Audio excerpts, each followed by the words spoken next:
What does Epic hope to win in its new legal battle with Google in Australia? And how can Peloton change the way Aussies get fit?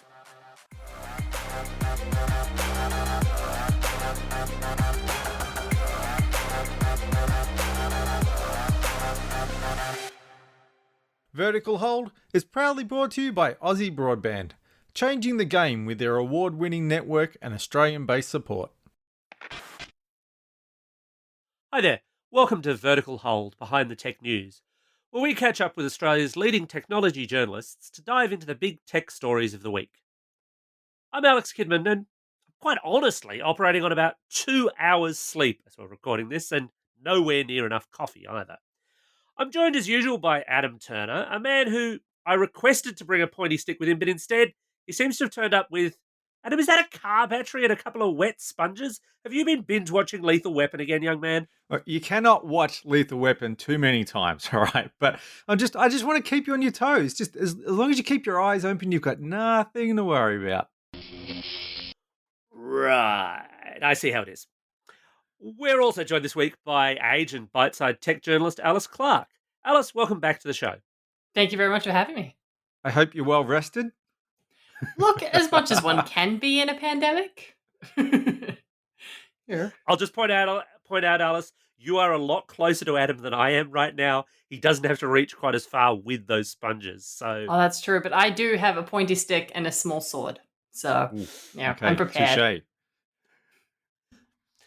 now, perhaps I would be sleeping better if I got more exercise. And the big news in tech and fitness this week is news that US mega brand Peloton is going to launch its services down under by the end of the year.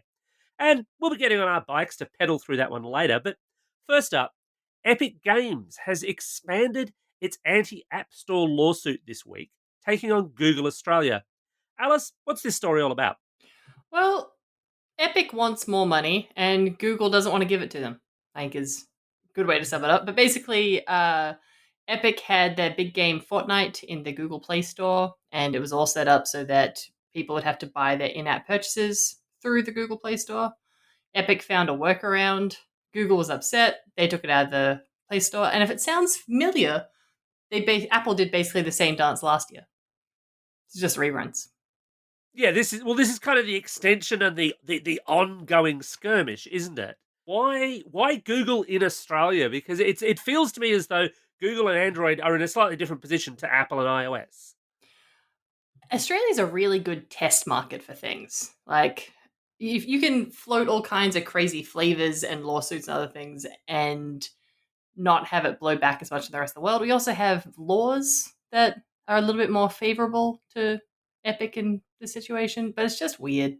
So, considering that users can sideload on Android, where at least in theory you don't really have a choice but to use the App Store on Apple, is the argument against Google, you think, a bit weaker than the argument against Apple? Much, much weaker. People don't have to go through the Google Play Store if they don't want to. And Epic just needs to market a bit better to get them to sideload. But also, we've spent a decade telling people not to sideload for security purposes. And so it does get a bit complicated there. But it's just basically one monopoly wants to get in with a different monopoly. Yeah, I mean, the figures that Epic are citing are that something like, 90% of the apps that are on Australian Android phones have come from the Google Play Store. So clearly there's a bit of an embedded thing going on there. But the sideloading story is kind of an interesting one, especially for Epic, because there's a bit of a risk here as well. They can obviously present Fortnite to Android users. They can say, hey, these are the steps you need to go through to sideload. But there's an insanely low barrier of entry to, were I maliciously minded, for me to set up a fake Fortnite, fake instructions that are going to look exactly the same. So the other side of this, I guess, is, well, you're right, Alice. It's a big money fight. It's one big company wanting lots of money from another big company. Except Epic isn't actually seeking damages. They're not saying your business practice has damaged our prospects. They're just seeking an open app marketplace. Why are they doing that? Why aren't they saying, also give us the millions of dollars? Because I think that would lose a lot of sympathy of the judge and whoever else is deciding. If they're just saying we want things to be a bit more open from this monopoly, please, sir, may we have some more? It's much more sympathetic and a much stronger case than please, sir, give us some more and like stick him up and give me all your money. It's just you can. It's a stronger argument for saying that they're trying to stick up for the little guy rather than just line their own pockets more. When really they just want to line their own pockets more. They're hardly the little guy in this arrangement. Not even a little bit. Like I think if a smaller company was doing this, it would be a lot more compelling. But this is just two Goliaths trying to beat each other up and David sitting in the corner. So, could you see Apple or Google backing down? Because I seem to recall that there was, because by default, I think they take a 30% cut, but there are some situations where they take less than that. Yeah, Apple did back down after Fortnite made these. So after Epic made their lawsuit last year, and I think they now only take 15% from developers up until they earn a certain amount of money. Which would still Uh, be Epic would be making a shed load of money, so they'd still be paying the 30% if they were in there. yeah, but it's making it a lot harder for Epic to say that they're just trying to stand up for the little guy when the little guy has now been taken care of, Hmm. which I think was a good move of Apple. Well, but in a way that probably doesn't cost Apple a great deal of money, because if you're below that threshold, the 30% and the 15%, well, to the developer probably means a lot. To Apple, it's really pocket change. Yeah, like I don't think Apple's really losing any sleep over the number of dollars they're losing from this. Hmm. So Epic's position though is that it wants, I think it's their phrasing is fair access and competition that will benefit consumers and developers, which is absolutely a line that a PR person wrote. Mm. But what might that look like? Because obviously they're using this case and they're using all their global cases as kind of counterbalances. If they win here, no doubt in the UK or the US, they'll say, but we won in Australia. They lose here, they'll just go, forget about those Antipodeans. If they win, what kind of art marketplace are we talking about? Because you've also got kind of not involved in the lawsuit, but interested in this kind of thing, cases like Huawei, Mm. where they're now out of Google because of the US blockade, doing their own app store thing because they can't get access. How many app stores do we really need? Is this a beneficial to consumers end game? I don't think anyone is actually caring about the consumers in this fight. We just happen to be there. This is only about corporate profits, which, you know, good for them, I guess, but none of this is helping us. So the ACCC likes to jump into some of these fights when sometimes it doesn't really make a lot of sense for them to jump into these kind of fights. But I can really see them jumping in and saying, "Yes, we are going to demand that Apple let people sideload apps," which is never going to happen. So, how do you think the ACCC will wade into this one and make some of their grand statements? They might, but again, there's already so many other app stores for Android. Like Samsung also has their own app store. Hmm. Like you can already download stuff from websites. Like Oh, I don't see what the case is here. could you see them that the ACCC asking Apple to do the same thing? I can see the ACCC asking Apple to do many things. I can't see Apple following any of it. Like it's Apple does just not comment on rumors, speculation, or whatever the ACCC wants. Hmm. yeah. Like the ACCC has made some good inroads with Apple before, like making it so that you can now get your screen repaired at any old store and making sure that Apple complies with Australian consumer law when it comes to warranties. But they're not going to be able to mess with Apple's App Store ecosystem. And I'm not entirely sure if it would be good for consumers if they did. But Because that has been sort of the big selling point of Apple, really, is in terms of security. And it is much easier. You don't have to worry about, have I clicked on a link to get this app from the wrong place and all that kind of stuff. Do you think Apple is in the right by saying there's only one place you can get apps from, and it's us? on the one hand, yes, it does mean it's a lot more secure. The quality is a lot more assured. On the other hand, there's so much less choice. Sometimes people want to make terrible decisions. But then I guess there's always Android for that. But you're not even making terrible decisions. You're being told what decisions you can make depending on whether or not Apple wants you to make them. And while this Epic case is against Google, they've got their Apple case ongoing here as well. But Apple has a history within apps of saying, no, you can't do that within an app because we say so. The classic example being using the volume button for camera shutter. That was in an app first. Apple said, we're not allowing that. A couple of iOS revisions later, look what's in the official Photos app. It's a camera shutter button. Mm. Apple does that kind of stuff all the time. They're not the little guy in this fight either. No, Apple loves taking ideas. Like a good idea, a technical violation is just an idea Apple hasn't had yet. But their products work and people buy them because they want to not have to think about things or think about what they're doing when they're downloading an app. They don't want to have to consider those things. If they wanted to consider those things, they would get Android. Apple is absolutely not the little guy in this fight, but I don't think there's any good outcomes here. So, Alice, lockdown kind of made it hard for people to get outside, to stay fit, to look after themselves last year. It seemed like the perfect opportunity for something like a smart exercise bike to come along. And what do you know? Peloton's looking at Australia. Is this worth getting excited about? Why would I pay so much money for a bike that doesn't go anywhere? Peloton is very exciting if you're extremely rich and don't go to the gym. Okay, Like, is that much of a Venn diagram? Like, is there many? There'd be a lot of people who fall into that category. not in Australia, I don't think, because Peloton is such a specific proposition. So, but also really, really cool if you're into home fitness.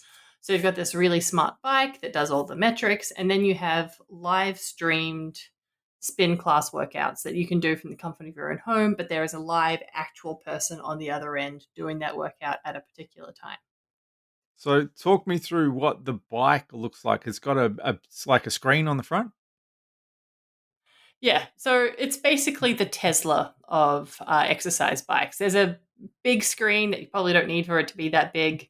It's very fancy, it's very expensive, and it seems a bit nuts. How So, a bit nut? How a bit nuts are we talking in pricing terms here?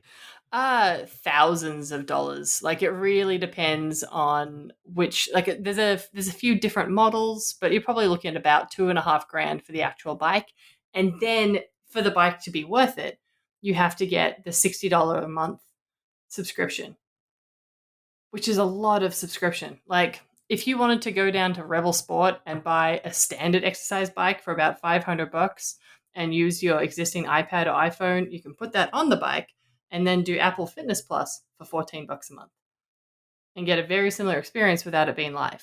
Like it's a weird point for them to launch this. So, but I wonder though, because so much of the Peloton thing, externally looking at it, seems to be that brand appeal story. Seems to be that thing of I have a Peloton, I'm doing Peloton classes. They're a bit more exclusive than your Apple Fitness. They're a bit more expensive because I presumably, and certainly not me, journalists do not get paid that kind of money, but because the prospective buyer wants to be seen to be doing Peloton as their fitness of choice. How much of it is just the snob value?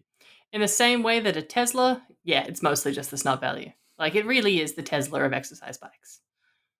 Are On there other every level. ways to do this though? Could you just take sensors and connect them to a dumb exercise bike, or could you get your bike and put it on a smart? I know you can get like a stand, so you can put your bike and chock up the back wheel, so you can ride your real bike in the house and not go anywhere. Surely there have to be other ways to tackle this problem without spending $3 grand on an exercise bike. Oh, there is so many ways if you want to work out with an exercise class at home. It just won't be a Peloton class. It won't be live with Peloton. You won't be competing against all the other Peloton people, and you won't be able to say you're doing it on a Peloton. But yeah, rigging up I think CenterFit maybe also has it. Plus, you've got Chris Hemsworth. Might have a bike thing.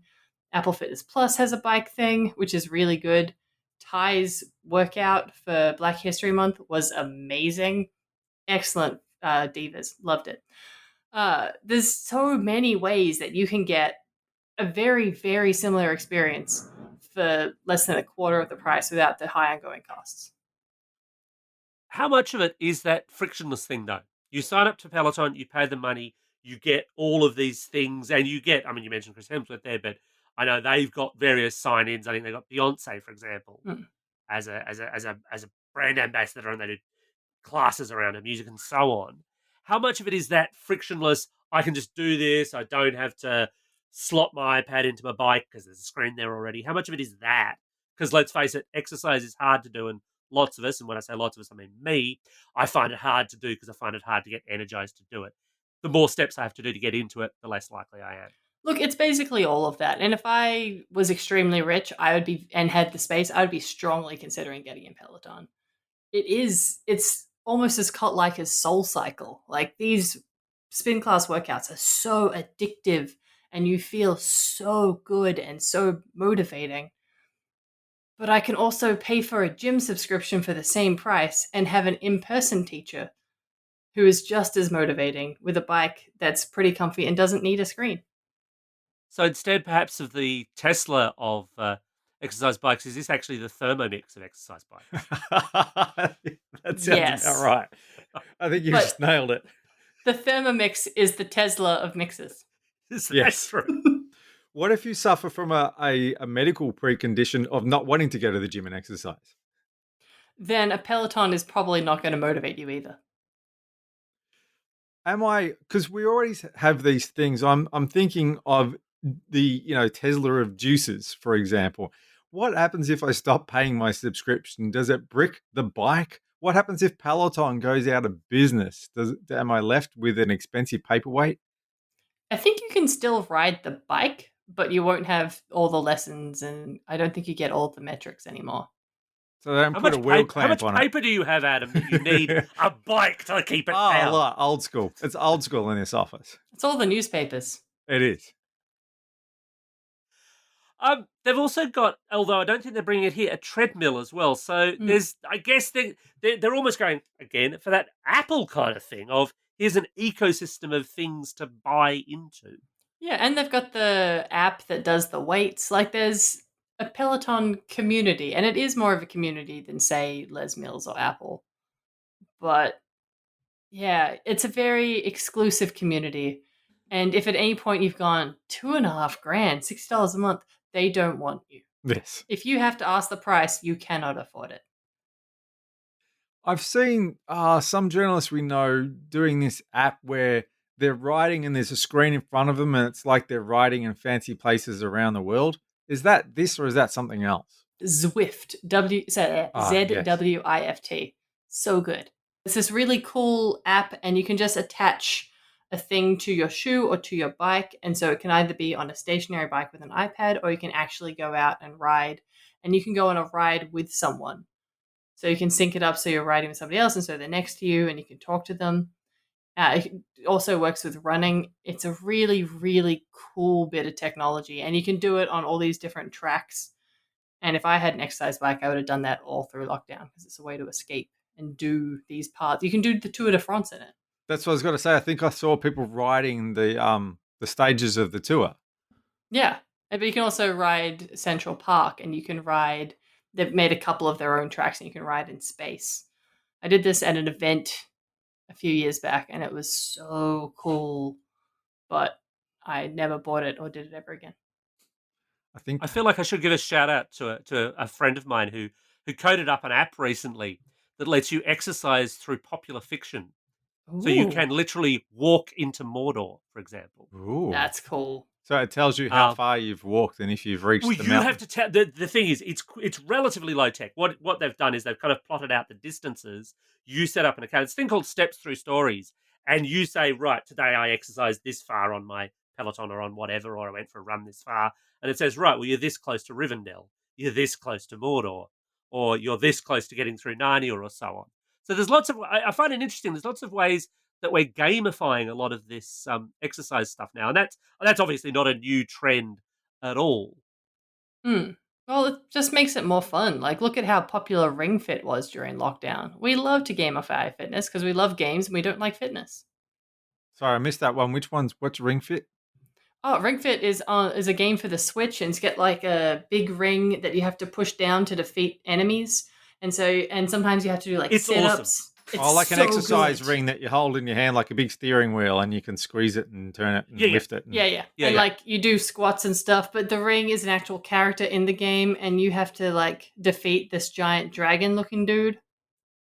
It's very fun. Happens to me all the time. Like every time I go to the Yeah, park, that's what happens to me. So realistic. yeah, it's Yeah, very well, yeah very common at the gym too.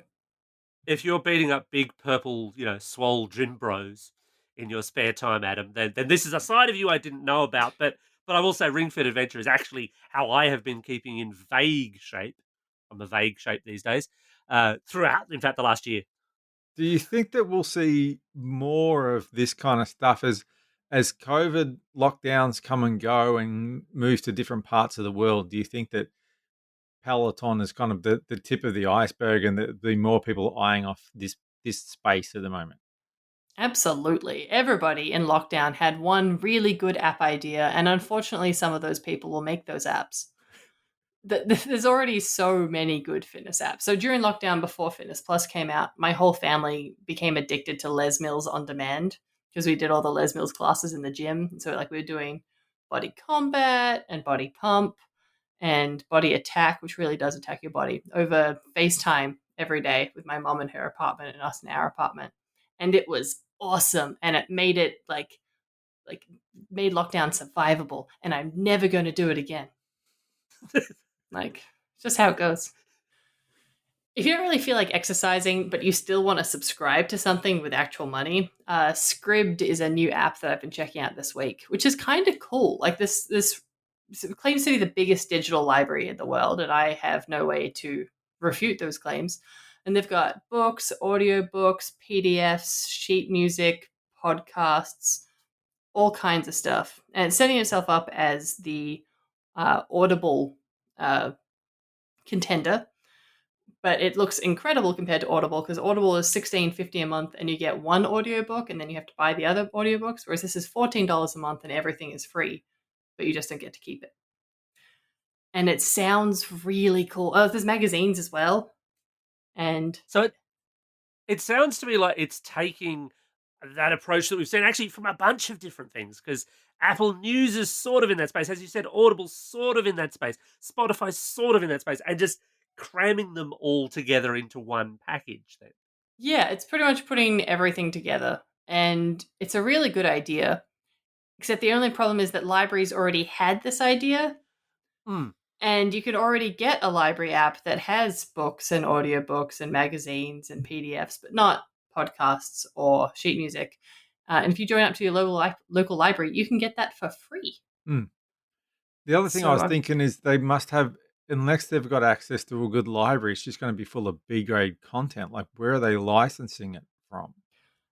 they seem to be licensing it from all the publishers. Like they've got Allen and Unwin and Schuster and all those people. And So there's the content in there that you'd want. It's not all B grade romance novels. And oh yeah, whatever. There is plenty of B grade I romance mean, novels. you might want B grade romance novels. Don't get me wrong, but it's not as the author of a B grade exploding shark book, I take offense to that comment, sir. That sounds Not incredible. that approach me.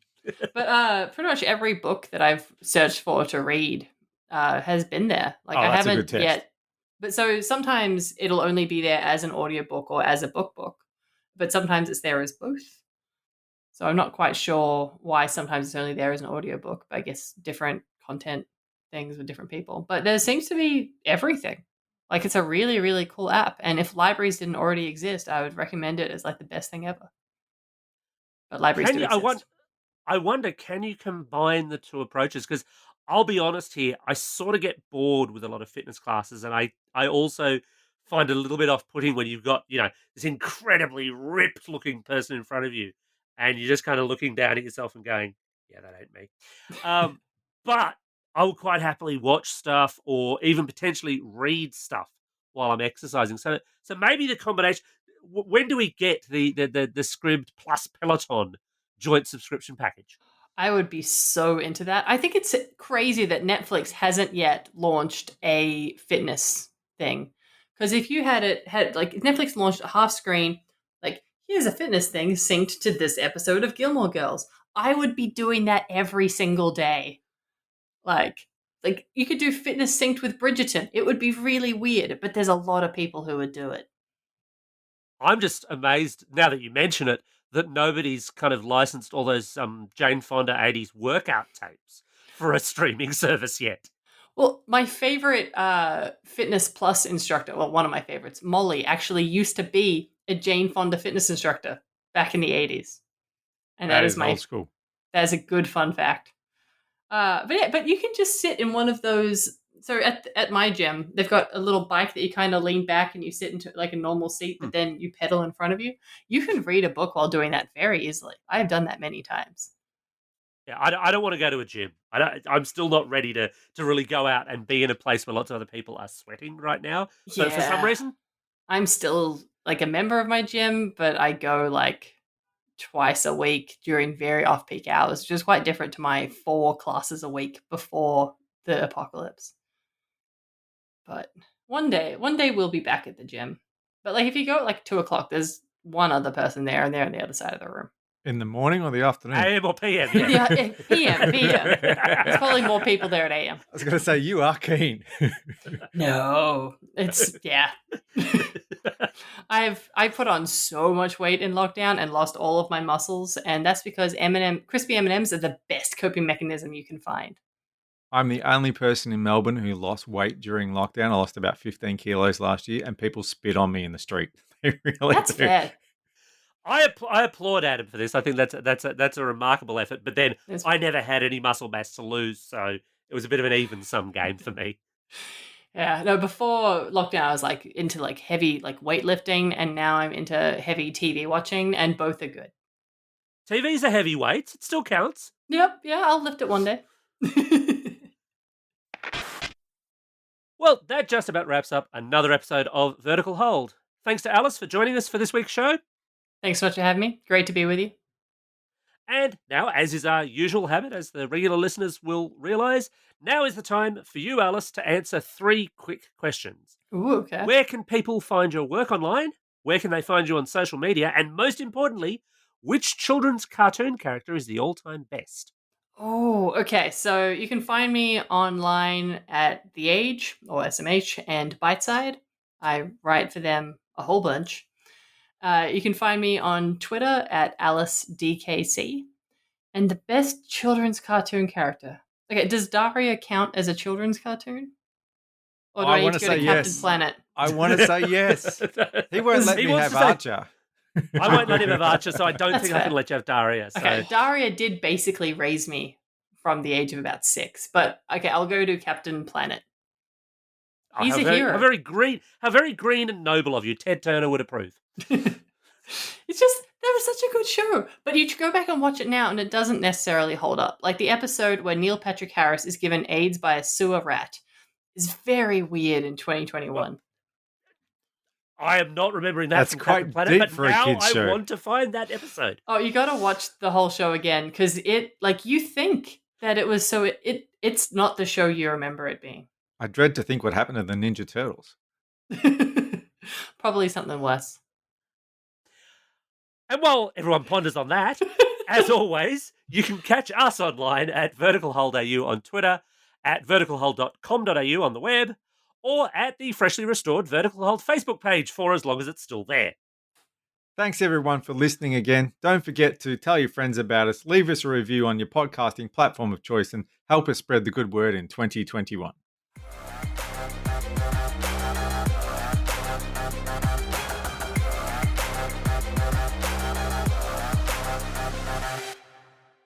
Vertical Hold is proudly brought to you by Aussie Broadband, changing the game with their award-winning network and Australian-based support.